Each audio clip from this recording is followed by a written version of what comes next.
Hello all నమస్తే. నేను మీ Sarath Kamaraju. So, MS Dhoni ఒక స్టేట్మెంట్ ఇచ్చారండి. ఆ స్టేట్మెంట్ గురించి నేను మాట్లాడాలనుకున్నాను. నా పర్సనల్ ఒపీనియన్ చెప్పాలనుకున్నాను. ప్లీజ్ వీడియోని పూర్తి వరకు చూడండి. మంచి ఇన్ఫర్మేషన్ ఉంది. ఎంఎస్ ధోని ఏమన్నారంటే, ఎవరైనా సరే రెస్పెక్ట్ అనేది వాళ్ళ పొజిషన్ నుంచి కాదు, అంటే సింపుల్‌గా చెప్పాలంటే మాటల్లో కాదు చేతల్లో రెస్పెక్ట్ సంపాదించుకోవాలని చెప్పారు.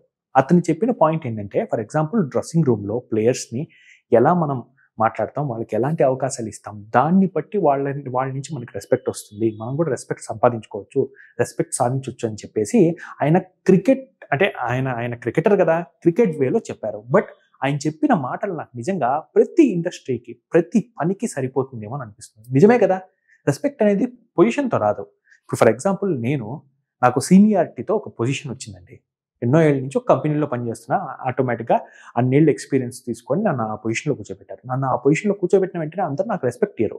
నేను చేసే చేష్టలు, అంటే మాటలు కాదు చేష్టల్లో, అంటే నేను నా రోల్స్ అండ్ రెస్పాన్సిబిలిటీస్‌ని బాగా చేయటము, ఇంకా హెల్ప్ చేయటము, నా మాట తీరు, నా పని తీరు అన్నీ బాగుంటేనే నేను రెస్పెక్ట్ సాధిస్తాను. ఇప్పుడు ధోని చెప్పింది కేవలం క్రికెటర్స్, ఇంకా క్రికెట్‌లో బీసీసీఐ అయినా వాటెవర్ ఇట్ ఈస్, ఆయన కాంట్రోవర్సీకెళ్ళాలనుకుంటున్నారా? లేదా దాన్ని కాంట్రోవర్సీ తీసుకుంటారా? వేరే వాళ్ళు అది పక్కన పెట్టండి. ధోని అనేవాడు ఇప్పుడు నిజంగా అందరి రెస్పెక్ట్ సంపాదించారు గదా! నిజమే గదా! ధోనికి ఒక రెస్పెక్ట్ ఉంది గదా! యెస్. ఎంఎస్ ధోని నిజంగా డీఆర్ఎస్, ఇప్పుడు డీఆర్ఎస్ రివ్యూ తీసుకుంటున్నప్పుడు ధోని ఆ రివ్యూ ఏదన్నా తీసుకున్నా అంటే ధోని రివ్యూ సిస్టమ్‌గా మారిపోయింది. మనోడు ఎంపైర్ చెప్పింది కూడా కాదు, నేను చెప్పిందే కరెక్ట్ అనే టైప్‌లో రివ్యూ ఒక్కసారి అప్లై చేస్తే, అంటే రివ్యూకి వెళ్తే రివ్యూ సక్సెస్ అవుతుంది కదా! మరి ఎంఎస్ ధోని ఇలా తన చేష్టలతో రెస్పెక్ట్ సంపాదించుకున్నాడు. బట్ నా పాయింట్ ఏంటంటే, అలా క్రికెట్‌లోనే కాదు, ప్రతి ఇండస్ట్రీలో, ప్రతి పనిలో రెస్పెక్ట్ సంపాదించుకోవాలి అంటే మన మాటల కన్నా చేతలతో ఎక్కువగా ఉండాలి. మాటలకేమండి ఎన్నైనా చెప్తాం. అరే! నువ్వు ఆ పని చేశావు, నువ్వు ఈ పని చేసి, నువ్వు ఆ పని చేశాను కాదు. పనిలో నువ్వు కూడా హెల్ప్ చేసి, యెస్. నేను ఒక ఎంప్లాయీని అనుకోవచ్చు, నేను ఒక క్రికెటర్‌ని అనుకోవచ్చు, నేను ఇండస్ట్రీలో పనిచేస్తున్నాను అనుకోవచ్చు. ఇప్పుడు బాసిజం అనేది పేరుతో రాదు కదా! అందరితో కలిసిపోవాలి. మనం ఎన్నో సినిమాలు కూడా చూసాం.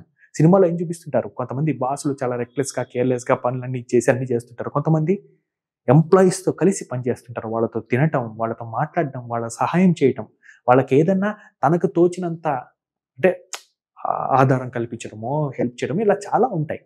ఎప్పటికైనా కానీ మాటలతో రాదు, చేతలతోనే వస్తుంది. ఎంఎస్ ధోని చాలా చాలా బాగా చెప్పారు. ఆయన ఇండస్ట్రీకి తగ్గట్టుగా క్రికెటర్స్‌కి సంబంధించి చెప్పినా కూడా ఆయన ఒక మంచి స్టేట్మెంటే ఇచ్చారని నేనైతే అనుకుంటున్నాను. మీరు ఎంఎస్ ధోని చెప్పింది ఎంతవరకు కరెక్ట్? నిజంగా ఆయన మనస్ఫూర్తిగా చెప్పారా? లేదా ఆయన ఇప్పుడు ప్రస్తుతం జరుగుతున్న బీసీసీఐ, ఇంకా ప్రస్తుతం ఆ క్రికెట్‌లో పాలిటిక్స్ ఉంటాయి కదా! ఆ పాలిటిక్స్‌ని బట్టి ఆయన ఆ మాటలు అన్నారా? లేదా మనస్ఫూర్తిగా ఆయన జనరల్ వేలో స్టేట్మెంట్ చెప్పారా? మీరేమనుకుంటున్నారు? మీ అభిప్రాయాన్ని కామెంట్ సెక్షన్‌లో పంచుకోండి. ఇలాంటి వాళ్ళు ఇలా స్టేట్మెంట్స్ ఇస్తుంటేనే మనకి టక్కని బల్బు వెలుగుతుంది. అరే! కరెక్ట్ చెప్పాడు కదా! నిజమే కదా! అని చెప్పేసి కొంతమంది హెడ్స్, కొంతమంది ఉన్నత స్థాయిలో ఉన్నవాళ్ళు కూడా ఎక్స్‌పీరియన్స్ బేస్డ్ మీద వాళ్ళు పొజిషన్‌లో కూర్చున్నా కూడా వాళ్ళు వాళ్ళ చేష్టల ద్వారా మంచి చేయాలనుకుని వాళ్ళు సాధించుకోవాలి. రెస్పెక్ట్ సంపాదించుకోవాలి. 10 మంది మనల్ని చూసి గొప్ప, మంచోడు, గౌరవం ఇవ్వాలని వాళ్ళు వాళ్ళ వే ఆఫ్ స్టైల్‌ని మార్చుకునే అవకాశం కూడా ఉంటుంది కాబట్టి, ఇలాంటి వీడియోలు చేస్తుంటే, ఇలాంటి వీడియోలు మీరు చూషినా కూడా మీకు కొంత క్లారిటీ వస్తుందని చెప్తున్నాను.